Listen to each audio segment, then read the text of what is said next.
where my father teaches my kids to use a phone book.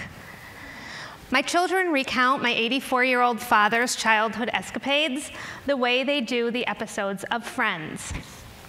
The one where the dog took Pops' cookie, the one where Pops stole the truck, and their favorite, the one where Pops quit Camp Freedom because they only served bologna sandwiches.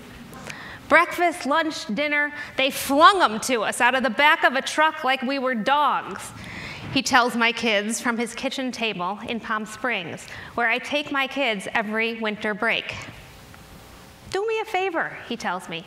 Stop bringing them here. There is nothing to do. If you've ever been to Palm Springs in the winter, or any other time of year for that matter, you know he's right. There is nothing to do. Which is why my 14-year-old daughters end up sitting around the breakfast table every morning for hours listening to him tell stories. My father says it's like putting them in prison, like Camp Freedom itself. There's no beach, there's little sun, there are no kids for miles around, and you can't show up to the table with your smartphone because not everybody at the table has one. My father hasn't the faintest idea how to work a smartphone. In fact, during our most recent visit, he showed up to the table with a phone book. What is that? My daughter asked, after my father plopped perhaps the last remaining yellow pages onto the table. We were deciding, as we do every breakfast, where to go for dinner. What do you mean? What is this? It's a phone book. He opened the book, shoved it in front of my daughters, and added, "How else are you going to make a goddamn reservation?" My girls studied it like it was something out of King Tut's tomb as my father sat, took a bite of his bagel, and began to impart knowledge in subjects and in language that my daughters aren't getting in school.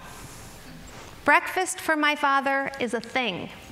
It's left over, I suppose, like he is, from a time when folks had nothing better to do on a Sunday morning than sit around the table and tell stories. When I was a kid, he'd get up at the crack of dawn to get the bagels that he and my mother would serve to my grandparents and whichever of his friends came and went during the course of the lazy weekend day. It was the same every winter vacation of my childhood, which we spent with my grandparents in Florida. No one had a tennis game or a tea time to get to. Instead, we'd sit at the table at the Rascal House Deli, where the adults shot the shit for hours on end, while I watched them chew their bagels and prayed that no one would die.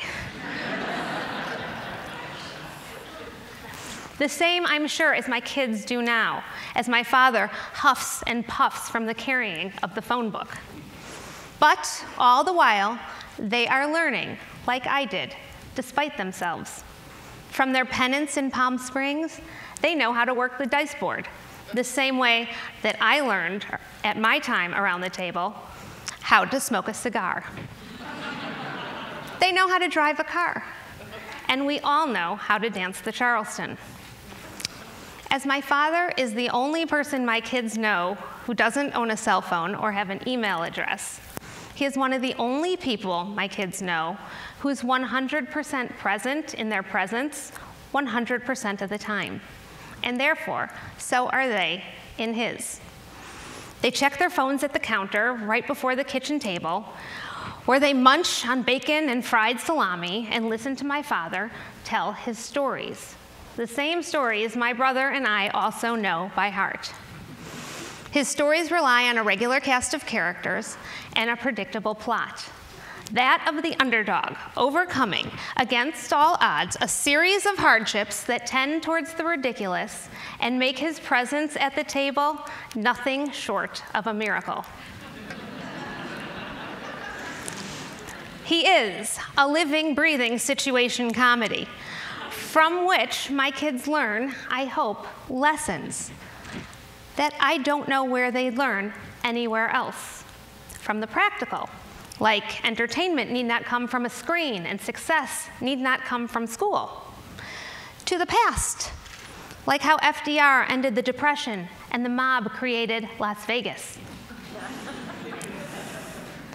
And for better or worse, there is, after all, the one where Pops gets his mom out of prison. They learn who they are and from where they came. So maybe we don't go ziplining and we don't go home with a tan. But in Palm Springs, there's no bologna. Only bacon and salami and a perspective that is priceless. Especially now that my children are teenagers and tend to tune me out. Especially now that their confidence waxes and wanes with the moon, with their identities up for grabs, and the pressures of tomorrow upon them.